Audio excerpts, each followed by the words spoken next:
Beberapa hari kemudian datanglah seorang pengasuh baru Damian yang bernama Nyonya Baylock.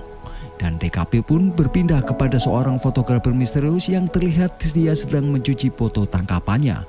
Dia menemukan sebuah keanehan dan mulai menelitinya.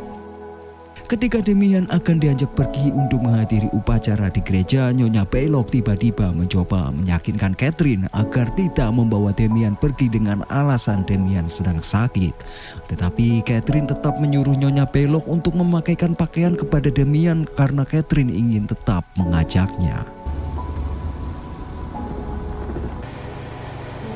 Damian dan orang tua angkatnya sekarang sudah berada di dalam gereja, dan di sini kita akan lebih yakin bahwa Damian bukanlah anak pada umumnya. Pasalnya ia terlihat meronta-ronta ketika sedang melihat gereja, sampai-sampai Damian mencakar-cakar Catherine tanpa sebab.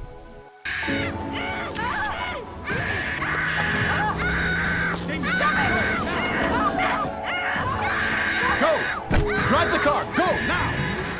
Ketika Robert sedang membersihkan luka Catherine bercerita dan merasa aneh kepada Damian. Catherine merasa Damian tidak seperti anak pada umumnya. Dia tidak pernah sakit, jarang nangis, suka mengamuk seperti yang telah terjadi. Namun Robert hanya meyakinkan Catherine bahwa semua itu hanya sikap seorang bocil yang sedang ketakutan. Robert yang sangat penasaran dengan Damian akhirnya langsung menemui Damian di kamarnya. Namun tiba-tiba ada seekor anjing hitam yang entah dari mana asalnya ada di kamar Damian. Melihat anjing itu, Robert panik dan akan memukulnya. Hingga akhirnya datanglah Nyonya Baylock dan menjelaskan bahwa ia menemukan anjing itu di jalan dan membawa anjing itu untuk menjaganya. Robert yang tidak setuju dengan adanya anjing di rumahnya kemudian menyuruh Nyonya Baylock untuk mengeluarkannya. Dan kalau kita lihat kembali, anjing ini mirip dengan anjing yang ada di acara ulang tahun Damian.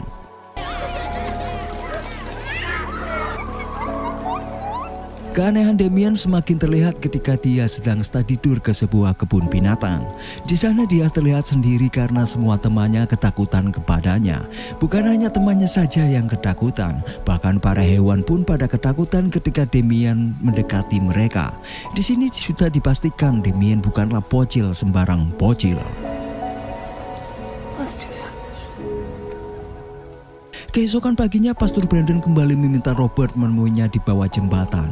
Di situ si pastor mengatakan, jika Robert tidak menemuinya maka dipastikan istrinya akan segera mati. Dan singkat cerita, si Robert menemuinya tepat di kolong jembatan dalam kondisi hujan. Di situ si pastor menyuruh Robert untuk pergi ke kota Megiddo di dalam dinding kota Jibril dan menemui seorang Bagin Hagen untuk mendapat penjelasan mengapa Robert harus membunuh Damian. Selain itu, si pastor juga memberitahu bahwa istri Robert sedang hamil lagi. Di sini kita dikejutkan pernyataan palsu yang dikatakan pendeta rumah sakit di scene awal bahwa istri Robert tidak dapat hamil lagi, dan dapat dipastikan pastor itu dan pengikutnya telah merencanakan sesuatu pada Robert. Tetapi si Robert tidak mempercayai omongan si pastor itu dan tidak membotulikannya. Sepulangnya menemui Robert, si pastor yang hendak pulang ke gereja tiba-tiba dia diserang oleh sesuatu, dan ketika dia hendak masuk ke gereja tiba-tiba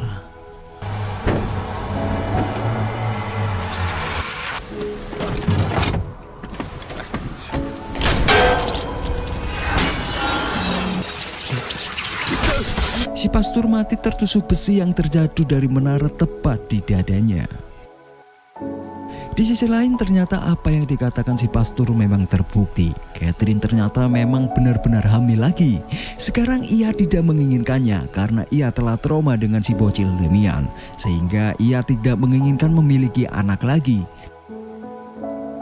Ketika Robert memasuki rumah, tiba-tiba ada pesan dari Ton yang mengabarkan tentang kematian si pastor. Keesokan harinya ketika Catherine sedang menyirami bunga di lantai atas bersamaan dengan Damian yang sedang memainkan otopetnya, sengaja atau tidak ketika Damian lewat di samping Catherine, dia menyenggol pijakan Catherine hingga Catherine kehilangan keseimbangan dan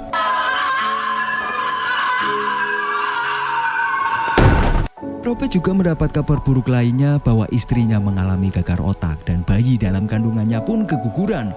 Robert yang melihat kondisi Catherine sangatlah sedih dan hanya bisa pasrah. Dalam keadaan menahan rasa sakit, Catherine membisikkan sesuatu kepada Robert. Mendengar bisikan Catherine, ia langsung pulang ke rumah dan ingin menemui Damian. Sebelum bertemu dengan Damian, dia menerima telepon dari si fotografer misterius yang ternyata dia bernama Kate. Dari awal kejadian kematian pengasuh Damian dan si pastor, ternyata dia sudah meneliti keanehan dan hal ganjil yang dia temukan di semua foto para korban. Dan saat Kate mencari tahu tentang si pastor, dia juga menemukan sebuah tanda lahir yang berbentuk angka 666 di tubuh si pastor. Kemudian Kate mengajak Robert pergi ke sebuah tempat yang dimana tempat tersebut dulunya digunakan sebagai tempat tinggal si pastor.